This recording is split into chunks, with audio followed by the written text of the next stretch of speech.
1, 2, 3. Karena itu saudara-saudara, demi kemurahan Allah, aku menasihatkan kamu supaya kamu mempersembahkan tubuhmu sebagai persembahan yang hidup, yang kudus, dan yang berkenan kepada Allah. Itu adalah ibadah yang sejati. Janganlah kamu menjadi serupa dengan dunia ini, tetapi berubahlah oleh pembaharuan budimu, sehingga kamu dapat membedakan manakah kehendak Allah, apa yang baik, yang berkenan kepada Allah, dan yang sempurna. Berdasarkan kasih karunia yang dianugerahkan kepadaku, aku berkata kepada setiap orang di antara kamu, janganlah kamu memikirkan hal-hal yang lebih tinggi daripada yang patut kamu pikirkan, tetapi hendaklah kamu berpikir begitu rupa sehingga kamu menguasai diri menurut ukuran iman yang dikaruniakan Allah kepada kamu masing-masing. Sebab sama seperti pada satu tubuh, kita mempunyai banyak anggota, tetapi tidak semua anggota itu mempunyai tugas yang sama. Demikian juga kita, walaupun banyak, adalah satu tubuh di dalam Kristus, tetapi kita masing-masing adalah anggota yang seorang terhadap yang lain. Demikianlah kita mempunyai karunia yang berlainan menurut kasih karunia yang dianugerahkan kepada kita. Jika karunia itu adalah untuk berbuat, baiklah kita melakukannya sesuai dengan iman kita. Jika karunia untuk melayani, baiklah kita melayani. Jika karunia untuk mengajar, baiklah kita mengajar. Sama-sama 2, 3 ya. Jika karunia untuk menasihati, baiklah kita menasihati. Siapa yang membagi-bagikan sesuatu, hendaklah ia melakukannya dengan hati yang ikhlas. Siapa yang memberi pinjaman, hendaklah ia melakukannya dengan rajin. Siapa yang menunjukkan kemurahan, hendaklah ia melakukannya dengan sukacita. Haleluya. Nah, Bapak Ibu Saudara, kita sudah mendengarkan firman ini di ibadah rumah tangga, namun belum lengkap, maka kita akan melengkapi pada pagi ini ya. Dalam Roma 12 ayat 1 sampai 8, ayat 1 khususnya dikatakan di sana, karena itu saudara-saudara, demi kemurahan Allah, aku menasehati kamu. Dalam bahasa Indonesia sehari-hari, saudara-saudara, Allah sangat baik kepada kita. Itu sebabnya saya minta dengan sangat supaya kalian titik dan titik. Jadi kemurahan Allah itu artinya adalah kebaikan Allah. Jadi kita semua sudah merasakan kebaikan Allah. Amin. Tadi nyanyian kita tentang Allah itu baik. Ya. Apa tadi lagu yang kedua tadi tentang kebaikan Tuhan itu? Sebab Tuhan Dia baik. Jadi tentang kebaikan Tuhan. Tuhan itu sangat baik bagi kita. Amin. Nah, siapa di sini yang tidak merasakan kebaikan Tuhan? Ada? Atau ada yang berani mengatakan tidak ada? Itu tidak ada. Tuhan itu baik kepada kita. Walaupun kita nakal, walaupun kita bandel, Tuhan itu baik kepada kita. Amin. Nah, jadi saudara-saudara, maka tema firman Tuhan pada hari ini adalah betapa baiknya Tuhan. 2, 3 ya. Betapa baiknya Tuhan. Kalau dalam Mazmur 145:9 kita tidak usah baca, saya baca saja. Tuhan itu baik kepada semua orang dan penuh rahmat terhadap segala yang dijadikannya. Jadi Tuhan itu baik kepada semua orang. Baik yang rajin ibadah maupun yang tidak rajin. Katanya kan kepada semua orang. Lalu kalau kita yang rajin, kita berpikir maunya Tuhan itu nggak baik sama mereka, sama kita saja. Alkitab mengatakan Tuhan baik kepada semua orang dan penuh rahmat terhadap segala yang dijadikannya. Dalam Mazmur 34 ayat 9, kecaplah dan lihatlah betapa baiknya Tuhan itu. Dalam terjemahan yang lain, rasakanlah sendiri betapa baiknya Tuhan itu. Berbahagialah orang yang berlindung padanya. Jadi semua yang ada di bawah kolong langit ini terjadi karena kebaikan Tuhan. Andai kata dia jahat, ini sudah digulung semua dunia. Andai kata dia jahat, semua orang melawan dia sudah langsung dibinasakan.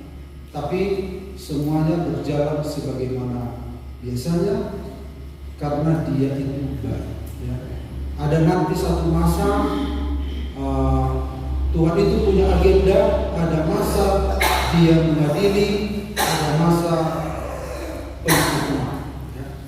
Tapi sebelum dia datang kembali, dia terus menyatakan kebaikan.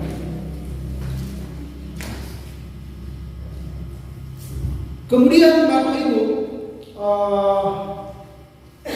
bagaimana reaksi yang benar terhadap kebaikan Tuhan? Kalau 3 minggu yang lalu kalau nggak salah, respon yang benar terhadap kasih karunia. Respon, reaksi sama sebenarnya, tapi supaya bisa kita menggedarkan khotbah ini antara 3 minggu yang lalu dan sekarang, saya ganti sinonimnya. Respon itu reaksi. Reaksi itu dalam sinonim yang lain adalah tanggapan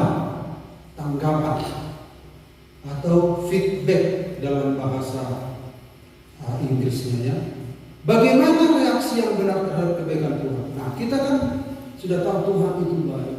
Sebab Tuhan baik. Sebab Tuhan baik.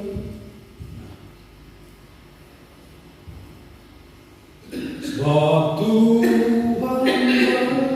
Nah, pokoknya tentang kebaikan Tuhan ini banyak sekali lagi. Ya. Jadi kebaikan Tuhan ini dia berikan kepada ciptaannya. Dia berikan kepada ciptaannya. Nah, setelah diberikan kepada ciptaannya itu, tentu dia memberikan bukan tanpa harapan. Ada tujuannya, ya. Jadi dia berikan kebaikan itu. Jadi Tuhan tidak mengatakan kau harus begini dulu maka aku menerima kau. Kau harus memenuhi syarat 1, 2, 3, 4, 5 maka engkau menerima kebaikanku. Jadi kebaikan Tuhan itulah yang akan membuat orang dekat dengan Dia. Ya. Jadi kebaikan Tuhan itulah yang memanggil orang. Ya. Bukan perintahnya itu yang memanggil orang. Datang ke sini, cepat sini. Enggak. Tuhan enggak begitu. Kasih karunia-Nya kebaikan Tuhan itulah yang memanggil orang datang kepadanya. Kalau kita lihat saudara-saudara, di dalam Alkitab itu, khususnya Perjanjian Lama, ada di sana kata taat itu, saudara-saudara, itu kan T-A-A-T, 4 huruf. Ternyata dalam bahasa aslinya itu syama, artinya mendengarkan. Jadi di dalam Alkitab mendengarkan itulah ketaatan. Ya. Mendengar. Jadi kalau saya terangkan kepada kita arti lengkapnya, jadi mendengarkan itu mendengar di bawah, gitu. Mendengar di bawah. Misalnya saya berkata-kata kepada saudara, saudara duduk di bawah, gitu. Jadi orang yang berkata-kata di atas ini punya otoritas. Nah sekarang apa reaksi yang mendengar kita? Jadi reaksi orang yang mendengar itulah yang menunjukkan nantinya dia taat atau tidak. Ya. Makanya mendengar itu mengundang reaksi. Nah, jadi kalau Bapak Ibu mendengar firman, Tuhan tidak kata kau harus begini, enggak. Jadi dia sampaikan firman-Nya, dia berikan kebaikannya. Tuhan mau orang itu meresponi kebaikan itu. Nah, respon kita, reaksi kita terhadap kebaikan terlihatlah di sana kita itu taat atau tidak. Kita responikah dengan sesuai dengan apa yang kita dengar atau berlawanan dengan apa yang kita dengar. Makanya di dalam Alkitab seringkali atau kalau masih ingat Tuhan berkata, firman Tuhan dalam kitab Yesaya berkata, berikan kepada telinga seorang murid untuk mendengar. Karena mendengar itu dalam Alkitab itu sebuah tindakan untuk memberitahukan ketaatan kita. Nah, karena yang berkata-kata itu punya otoritas. Nah, sekarang apa reaksi? Kebaikan Tuhan pun begitu. Jadi kalau Tuhan berikan kebaikan, Tuhan berikan kasih karunia, Tuhan berikan firman-Nya,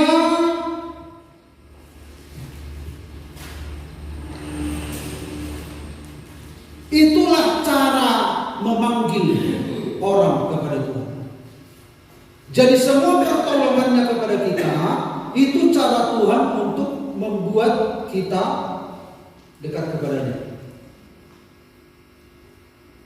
Jadi kalau kita katakan Tuhan itu baik, saudara-saudara, Allah sangat baik kepada kita. Tuhan itu baik kepada semua orang. Rasakan sendirilah kebaikan Tuhan.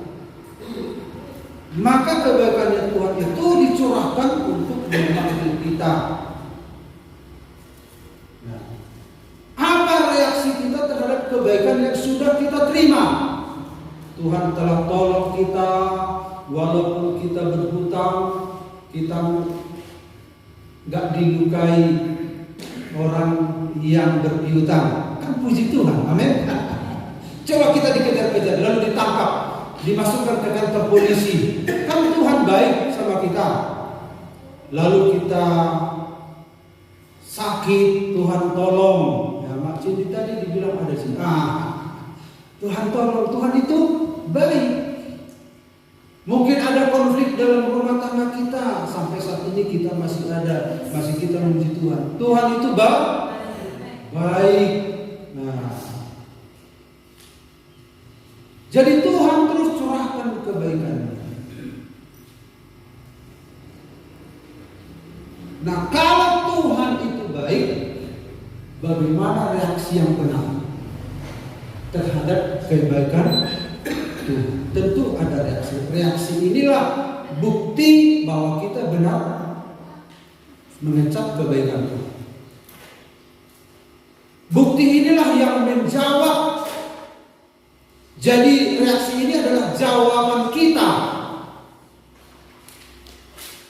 Tuhan memanggil namamu, Yeremia. Tuhan memanggil namamu, Yeremia. Bagaimana cara Tuhan memanggil nama Yeremia? Yeremia, enggak. Tuhan berikan kebaikan. Lalu Yeremia berkah. Nah, akhirnya apa reaksi Yeremia? Ku jawab ya. Nah, bagaimana cara dia menjawab? Ya Tuhan, itu enggak. dijawab dengan action. Nah, mari kita lihat yang pertama. Nah, Roma 12 ayat 1. Karena itu saudara-saudara, demi kemurahan Allah, aku menasihatkan kamu supaya kamu mempersembahkan tubuhmu sebagai persembahan yang hidup, yang kudus dan yang berkenan kepada Allah. Itu adalah ibadah yang sejati. Bahasa Indonesia masa kini. Saudara-saudara, Allah sangat baik kepada kita.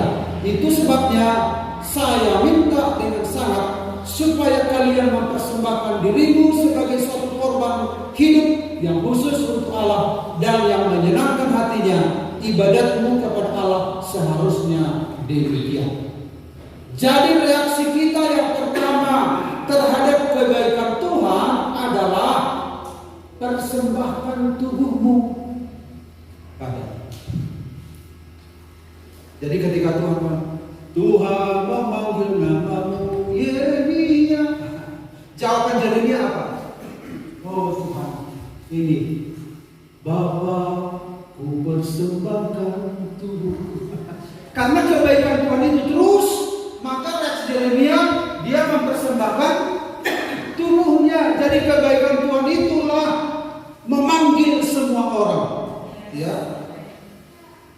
Bukan perintah kau kesini cepat, harus begini, enggak. Itulah kasih karunia. Kasih karunia itu yang memanggil orang. Kebaikan Tuhan, kemurahan Tuhan yang memanggil.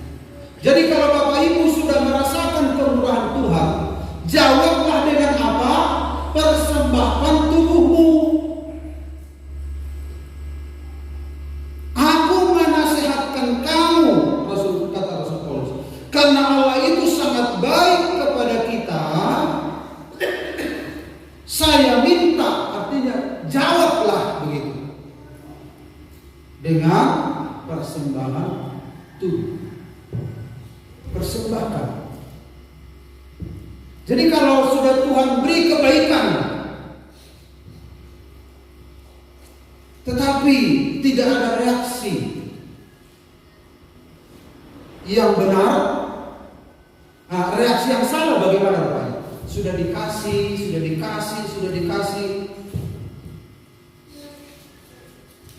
tapi tidak ada reaksi membalas, mengucapkan sesuatu kepada yang memberi, bagaimana? Itu salah. Tetapi reaksi yang benar adalah hormat Tuhan, bertanggung jawab. Kebaikanmu Tuhan, berkati hidupku. Persembahkan tubuh. Nah, sebagai persembahan yang hidup. Nah, kalau zaman dulu itu perjanjian lama mempersembahkan apa kepada Tuhan? Korban, domba, lembu, tekukur kalau miskin. Kalau miskin kali, tepung. Jadi Yusuf dan Maria membawa Yesus ke bait Allah dengan mempersembahkan burung tekukur, ya. Artinya Yusuf dan Maria itu miskin. Kalau di bawah itu lagi tepung saja. Yang jelas kalau menjumpai Tuhan wajib ada korban, nggak boleh tidak. Di zaman perjanjian lama, satu dosa, satu korban. Jadi bagaimana kalau banyak dosa, ya banyak korban. Jadi itulah pekerjaan imam Lewi di bait Allah. Terus banyak dapat terus. Itulah kerjaan itu. Setiap hari berapa banyak orang Israel. Itulah kerjaan. Makanya suku Lewi tidak punya warisan tanah. Mereka khusus melayani di rumah Tuhan. Satu suku khusus melayani karena banyaknya kebutuhan ini. Setiap hari korban. Dan Tuhan tidak peduli seberapa banyak korban. Tuhan tidak bilang, kasihan, sudah habis dombanya, apalagi besok dikorbankan. Enggak, pokoknya cari. Harus korban terus. Kalau mau diterima oleh Tuhan, kalau nggak mau, kalau nggak ada korban ya jangan berdosa. Jadi nggak boleh ada alasan Tuhan tidak ada korban. Ya kenapa kau berdosa? Ya nyawamu. Karena korban itu adalah ganti nyawa. Tetapi saudara-saudara, ketika Yesus datang, dia adalah anak domba Allah, menghapus dosa seisi dunia. Kita tidak perlu lagi mempersembahkan korban. Berapa banyak korban yang akan kita keluarkan kalau kita seperti perjanjian lama? Gak sempat kita memikirkan beli sepeda motor, gak sempat menyekolahkan anak, gak sempat berpikir punya rumah, enggak, karena dosa terus setiap hari kan orang berdosa. Harga domba berapa? Harga kambing berapa? Jadi mahal penebusan itu, mahal pendamaian itu. Jadi kalau mau berdamai dengan Allah harus ada korban. Jadi begitu mahal. Makanya Yesus adalah anak domba Allah. Dia sekali untuk selamanya, untuk seisi dunia. Seisi dunia.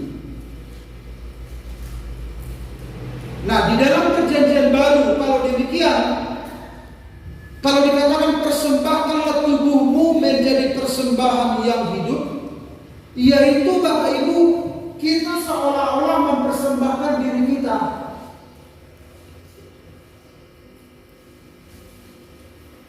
Inilah Pak Yusuf.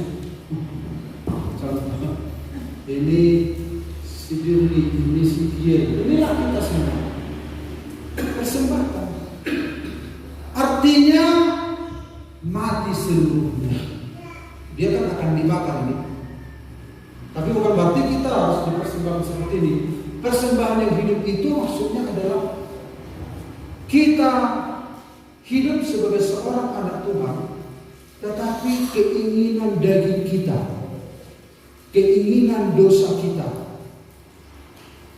itu telah mati. Makanya dikatakan persembahkanlah tubuhmu menjadi persembahan yang hidup.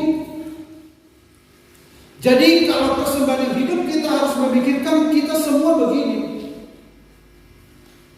Di mezbahmu ku serahkan seluruh hidup. Di mezbah ini, di mezbah.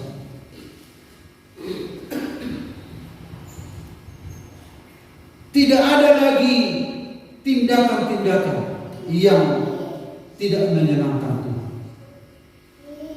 Kita kan sudah berdosa ini, sudah bandel, sudah jahat, menggosip, apalagi berpikir yang tidak baik.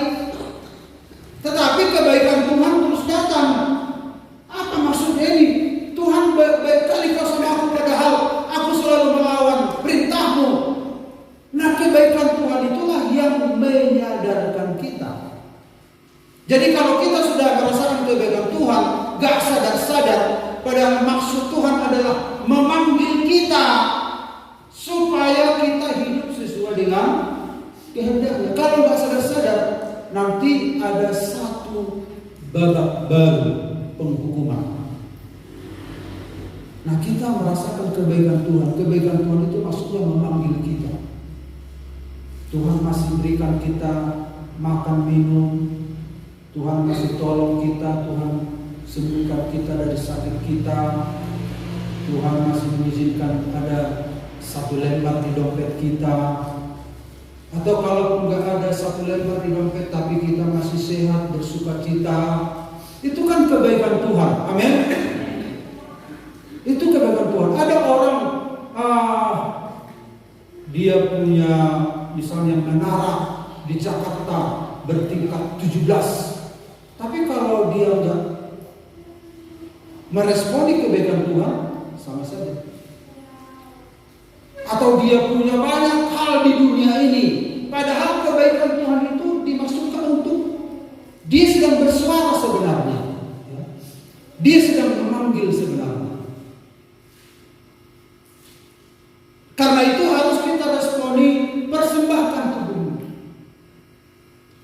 persembahan yang hidup. Keakuan kita, kesombongan kita. Makanya ada nyanyian, di hadapan hadiratmu ya Bapa, ku datang dengan penuh kerinduan. 2-3 ya. Di hadapan hadiratmu ya Bapa,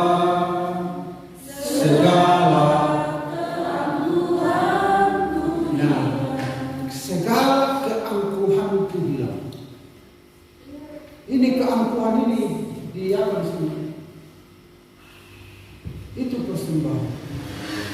Makanya kalau ada orang Kristen bilang nyanyi memang nyanyinya mantap ya. Jadikan aku Tuhan rumah doa. Orang yang menjadi rumah doa ya begitu. Bukan dia lagi, tapi hati Tuhan yang ditaruh ke dalam hati. Di mezbahmu ku serahkan. Persembahkan tubuhmu. Jadi jangan anggap remeh kebaikan Tuhan yang diberikan kepada kita. Itu cara Tuhan memanggil kita. Apa reaksi kita? Kemudian yang kedua, persembahkan kalau tubuh menjadi persembahan yang kudus. Apa artinya kudus? Dikhususkan. Artinya tubuh kita ini jangan pakai lagi menjadi senjata kelaliman. Tapi tubuh kita ini dikhususkan untuk Allah, khusus untuk memuliakan nama Tuhan. Dipisahkan, tersendiri. Jadi kalau kita ada di tengah masyarakat, kita tertantang atau bisa saja kita terpengaruh, lalu kita harus sadar, ini tubuhku bukan untuk dunia lagi, tubuhku untuk Tuhan. Pikiran kita, pendengaran kita, perkataan kita. Jadi kalau kita katakan hidupku untuk Tuhan, tetapi telinga kita senang sekali mendengarkan betul hodo rumah tangganya lagi aja. Bohida tatas nudo ida. HP nama dokoda mulai gereja kayak sebab Tuhan baik. Angkat ambil satu tangan. Sebab Tuhan maha baik. Betapa baiknya Tuhan. Tetapi apa? Takas dulu. Hidup lagi.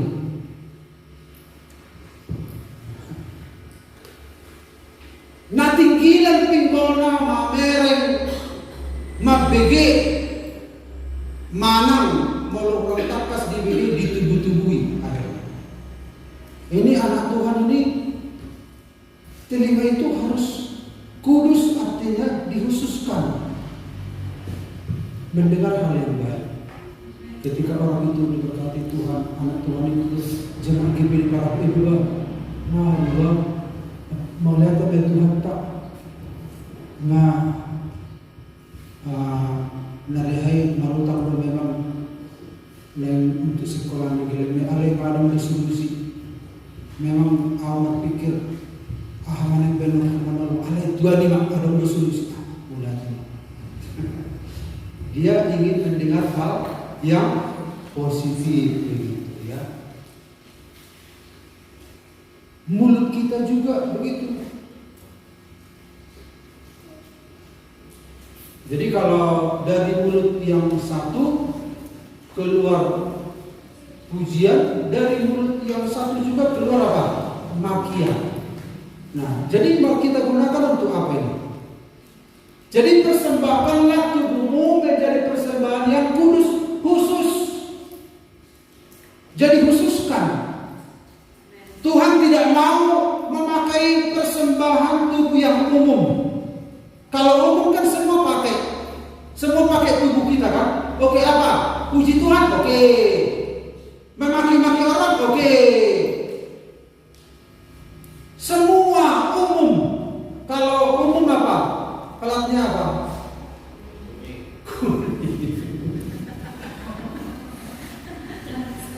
Kita ini plat apa? Khusus kerajaan Allah. Amin. Kita ini plat merah kerajaan Allah. Dan dibiayai Allah. Kalau plat merah kan dibiayai Allah. Dibiayai pemerintah kan? Kalau dosa pun tinggal lapor. Gitu kalau. Jadi khusus tubuh kita ini telah dikhususkan. Persembahan yang kudus.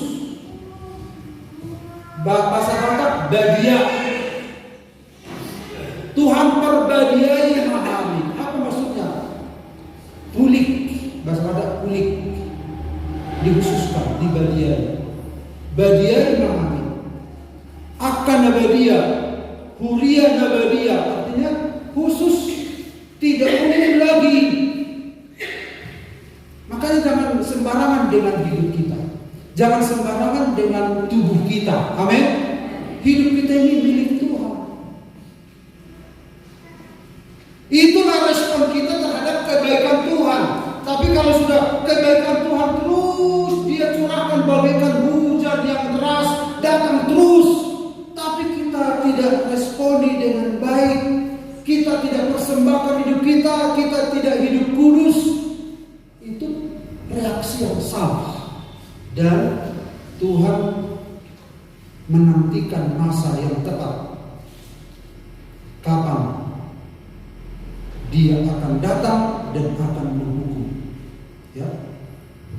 Kemudian yang ketiga, persembahan tubuhmu padanya itu berkenan. Berkenan artinya sesuai, cocok, sinkron begitu.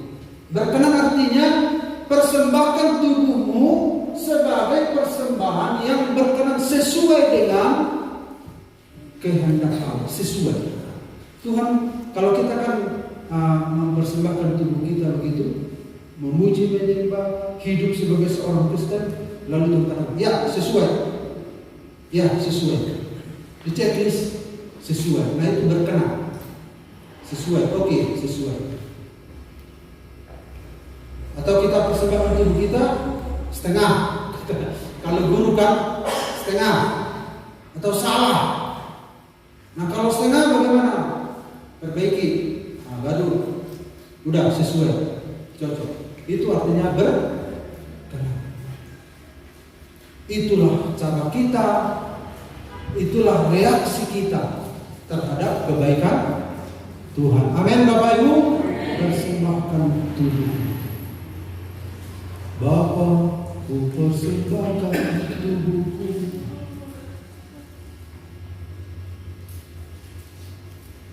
Kalau di sekolah kitab ini dinyanyikan langsung saja. Langsung saja habis. Ya kalau tempat saya udah langsung nangis.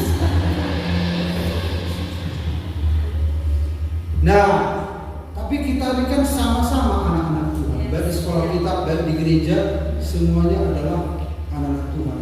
Di rel yang sama. Mungkin beda apanya, kekhususan setiap tugas masing-masing, tapi kita ada di rel yang sama, di jalan yang sama. Tidak ada bedanya, ya. Baik sekolah kita maupun tidak sekolah kita, semua orang percaya itu di jalan yang sama. Lalu yang kedua, apa reaksi kita yang kedua? Nah, kita langsung baca aja dari kepanjangan. Ayat 2 dikatakan, janganlah kamu menjadi serupa dengan dunia ini, tetapi berubahlah oleh pembaharuan budimu, sehingga kamu dapat membedakan manakah kehendak Allah, apa yang baik, yang berkenan kepada Allah, dan yang sempurna. Reaksi yang benar terhadap kebaikan Tuhan yang kedua adalah berubah oleh pembaharuan pikiran. Dikatakan di sini, janganlah kamu menjadi serupa dengan dunia ini, tetapi berubahlah oleh pembaharuan budimu. Budi itu pikiran. Pembaharuan budi. Jadi kebaikan Tuhan itu terus dicurahkan dicurahkan bagaikan hujan yang lebat. Tuhan tidak peduli kita itu jahat atau baik, kebaikannya terus dicurahkan. Tetapi itu maksudnya untuk memanggil kita supaya apa? Kita bereaksi supaya kita itu berubah, begitu. Perubahan hiduplah maksud dari kebaikan Tuhan itu. Bukan untuk udah, walaupun kau jahat terus kebaikanku, ya tambah jahat terus, tohnya kebaikanku terus melimpah atasmu. Enggak, Tuhan tidak begitu. Kebaikan Tuhan itu diberikan untuk memanggil kita supaya apa? Supaya kita berubah, arah kita berubah, dan hidup kita berubah. Tadinya yang kita dalam bahasa Inggris itu, Tuhan memutar arah hati kita. Dengan cara apa? Dia memberikan kebaikannya. Jadi kalau ada seorang begini, Bapak Ibu, salah mengerti, ada seorang teman pendeta, kan, karena dia terkenal hidup tidak benar, ya, hidup tidak benar, tidak sesuai firman Tuhan. Kan sampai sono lupukan, tak ada jemaah nani. Lalu pendeta lain yang sungguh-sungguh berdoa, hidup dalam Tuhan. Apa yang sungguh-sungguh matanya berdoa puasa, membesuk, tapi orang itu hidupnya enggak benar. Terkenal dia di kalangan hamba Tuhan, hidupnya enggak benar. Tapi dia kesaksian, Tuhan itu baik, jemaat semakin bertambah, gereja semakin diperbaiki, keramik semua. Wah. Lalu hamba Tuhan, terus yang kulakukan ini apa artinya ini? Tapi ada teman yang menasihat, hati-hati Kak, hati-hati Kak.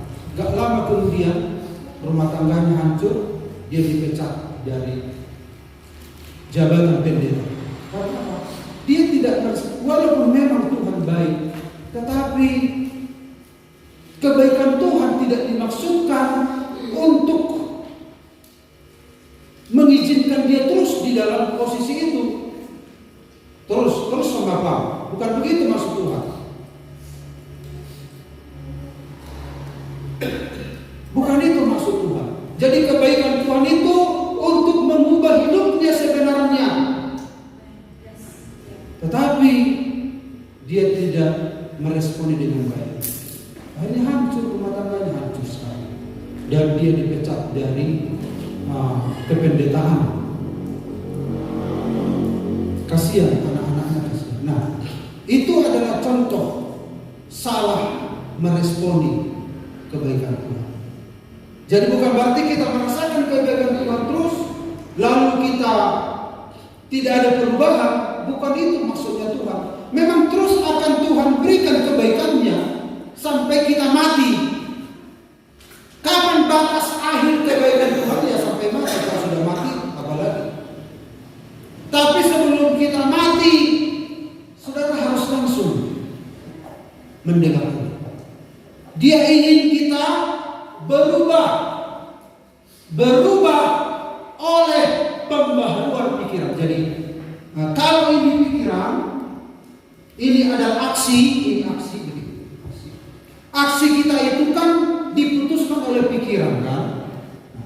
Artinya aksi kita itu berdasarkan perubahan pikiran kita.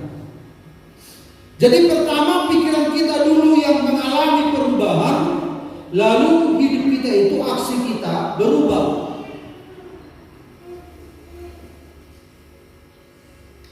Nah makanya Bapak Ibu saudara-saudara, seringkali pikiran kita terlambat mengalami pembaharuan, sementara tubuh kita terus mengalami perubahan.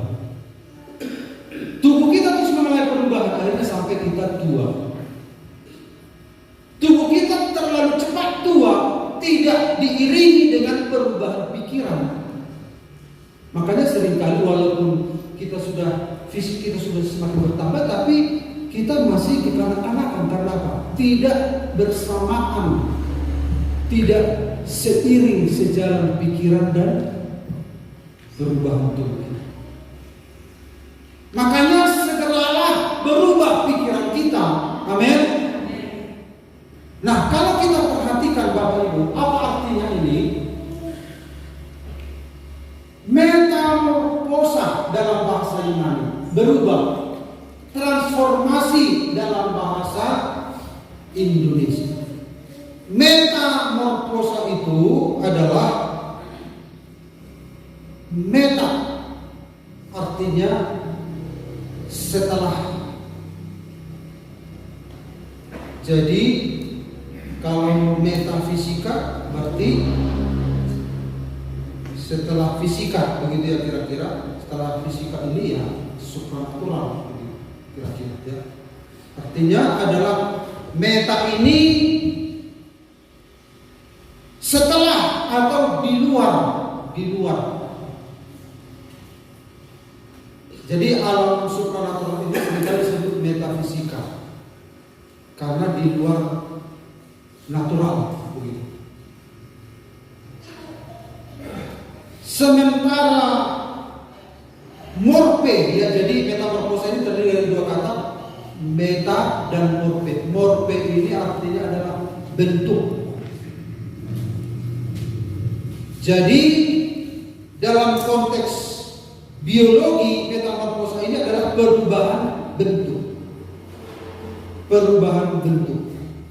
Transformasi juga demikian. Trans artinya melintasi dari satu sisi ke sisi yang lain.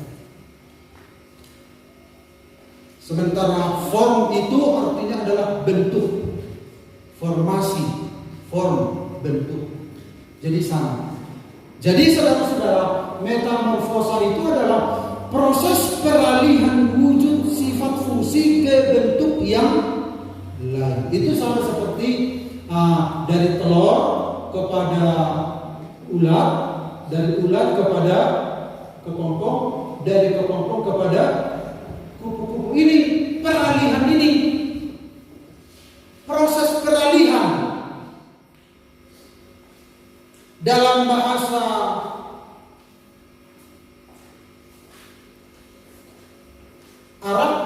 Arabkah itu atau saudara-saudara kita menyebut hijrah. Dia hijrah. Kenapa? Kita semua umat Tuhan harus hijrah, katanya. Jadi artis-artis sudah banyak hijrah pakai apa? Kerudung. Karena mereka mau hijrah. Janganlah hidup seperti itu lagi lah. Mari kita hijrah dari yang jahat jadi baik, dari penampilan begini ke penampilan begini. Ditutuplah aurat itu. Mereka saja punya istilah hijrah. Dalam bahasa Inggris apa itu? Move on, ya, pindah dalam istilah komputer kan. Move on, pindah, hijrah. Jadi harus ada kemampuan untuk move on. Jadi banyak anak Tuhan gak move on gitu. Gak mau hijrah, dia mau di sini terus. Jadi saudara-saudara, kebaikan Tuhan itu diberikan kepada kita bagaikan hujan. Reaksi kita harusnya itu adalah ada perubahan di dalam hidup kita. Kita itu move on. Nah, itu kebaikan Tuhan. Lalu Tuhan kasih terus kebaikan Tuhan. Harus kita move on, pindah. Terus dari ulat kepada kepompong, kepompong kepada kupu-kupu. Nah, tubuh kita itu terus move on, ya. Terus hijrah dari umur 10, dari TK, SD. Dari SD, SMP. Itu dari sisi sekolah. Tapi dari sisi usia, dari anak-anak ke pemuda. Dari pemuda ke dewasa, dari dewasa ke tua, kepada umur tua, maksudnya bukan ke tua, umur tua. Itu tidak usah move on, itu otomatis. Tetapi yang Tuhan minta adalah pikiran kita. pikiran kita. Gak ngerti-ngerti kalau kita, misalnya kita lah suami istri, konseling kemarin pranikah, apa? Sebutkan beberapa hal positif dari pasangan, sebutkan beberapa hal negatif dari pasangan. Yang lebih cepat ditulis adalah hal negatif. Ketika baru menikah masih mesra-mesra, susah mereka menulis hal negatif. Mereka begitu mudah menuliskan hal yang positif. Yang positif, dia bertanggung jawab, dia perhatian, dia pintar memanage uang. Wah, bagus. Nah, hal negatif apa? Suka ngambek, susah bangun. Nah, begitu. Nah, kalau kita ngambek ini kan menyita energi kan, apalagi dalam pernikahan. Makanya saya bilang boleh, itu manusiawi. Tetapi kan kalau ngambek terus kan itu jadi masalah kalau masuk dalam pernikahan. Boleh saja, tapi harus dikontrol itu. Kalau ada konflik kan dalam hidup kita, suami istri kan, itu memakan energi kan. Nah, kalau pikiran kita sudah berubah, ada move on dalam pikiran kita, kita tidak akan lama-lama di situ. Kalau kita tahu itu sudah menyita energi spiritual kita, kalau kita tahu konflik itu, marah itu menyita, kita harus tahu menguasai, jangan sampai. Ini nggak bisa kukendalikan. Dia punya pikiran yang berubah, dia bisa membaca semuanya. Tapi kalau kita sudah merasakan kebenaran Tuhan, tapi kita leluasa melampiaskan amarah kita, melampiaskan apa yang di hati kita nggak antisipasi dampaknya kepada spiritual kita, ini pikirannya nggak mengalami perubahan. Itu artinya hijrah, itu artinya movement.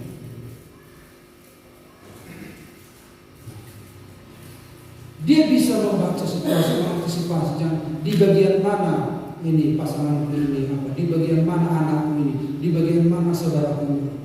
Dia bisa menjaga hatinya. Memang konflik bisa saja ada, tetapi dia bisa mengkoordinir, memanage semua.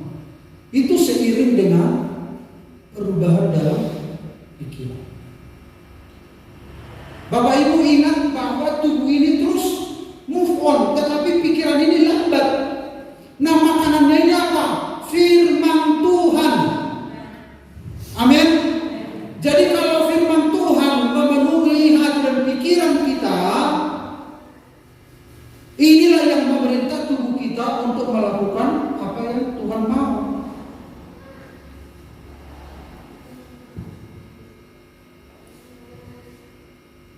Amin Bapak Ibu. Nah, ini pikiran kita. Sehingga apa dikatakan? Kamu dapat membedakan manakah kehendak Allah, apa yang baik, apa yang berkenan, apa yang sempurna. Ternyata Bapak Ibu, pikiran kita ini, ya. Nah, kalau saya tanya kepada kita, bisa membedakan baik dan jahat? Ini jahat, ini baik. Dengan mudah kita bisa tahu ini jahat, ini baik. Nah, sekarang saudara-saudara, di dalam Tuhan ini bukan hanya tidak lagi membedakan jahat dan baik, tidak. Karena di dalam Tuhan itu kan dia sudah menjadi anak Tuhan. Bukan masalah jahat dan baik lagi yang Tuhan minta supaya kita bedakan, tidak. Tetapi apa? Kelompok ini, di dalam ini ada lagi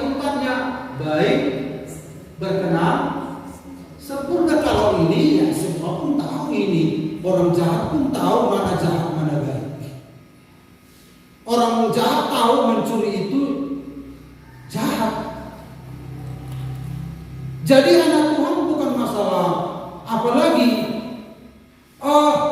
dosa kalau kau mencuri, dosa-dosa kau.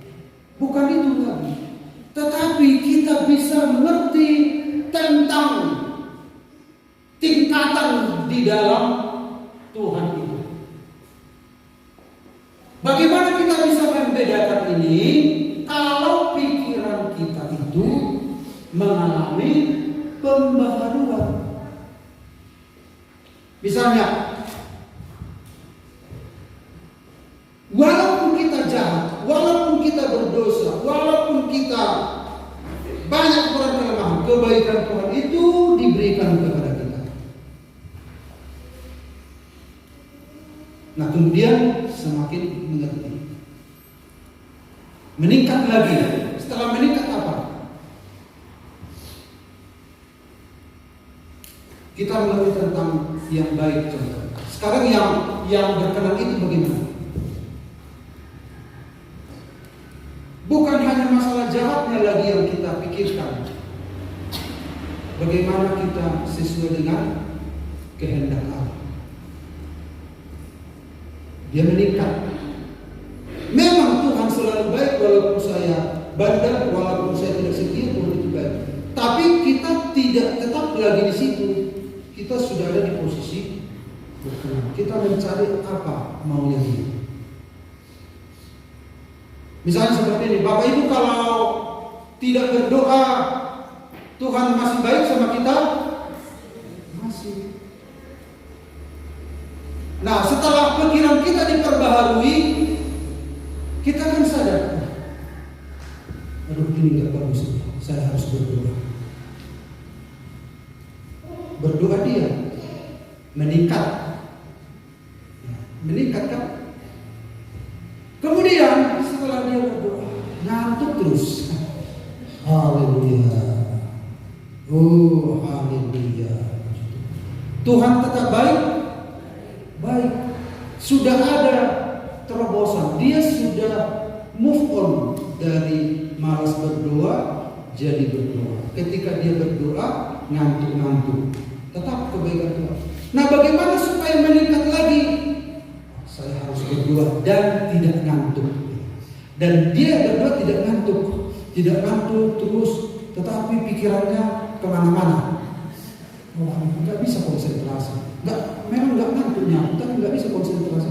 Oh, haleluya, puji Tuhan. Terus move on lagi, bagaimana? Memang sudah berdoa, memang sudah tidak ngantuk, tetapi masih tidak fokus. Meningkat lagi berguna. Haleluya, puji Tuhan.